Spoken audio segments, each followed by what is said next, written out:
In today's video, I'm going to teach you how to use Airtable for team collaboration. It's a fantastic tool that makes organizing and collaborating with your team members straightforward and efficient. So let's dive right into it and make sure you and your team are set up for success. The first thing you want to do is create a shared team workspace within Airtable.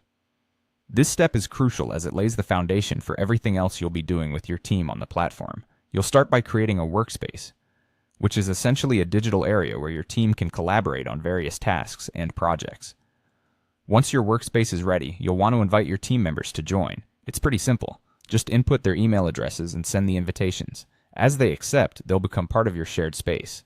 Now, setting up permissions is an important part of this process because it determines who can do what within your workspace. You have several permission levels to choose from: owner, creator, editor, commenter, and read-only. Each of these roles comes with different access rights. For instance, an owner has full control over everything, whereas an editor can modify data but cannot change workspace settings or permissions. Creators can design the structure of bases and tables, while commenters can provide feedback without making any edits. And those with read-only access can only view the information. Carefully consider your team's needs and assign roles accordingly to ensure an efficient workflow. Next, you'll need to create a team collaboration base. This is where your team will really start to communicate and work together inside Airtable. You might want to consider naming your base according to its function or the department it serves. Examples could include team operations, marketing workflow, company CRM, or project management hub.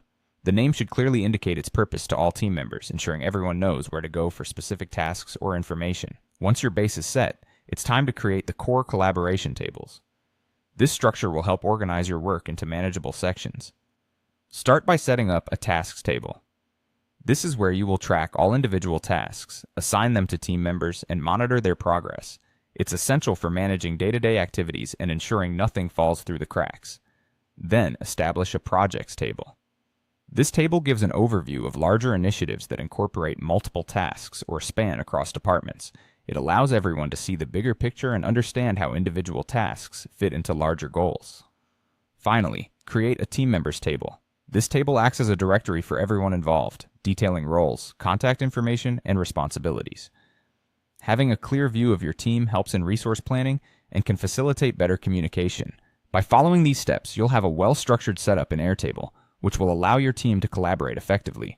Through organizing your workspace, creating meaningful bases and tables, and setting appropriate permissions, you'll find that teamwork becomes more streamlined, projects are completed more efficiently, and your overall productivity improves.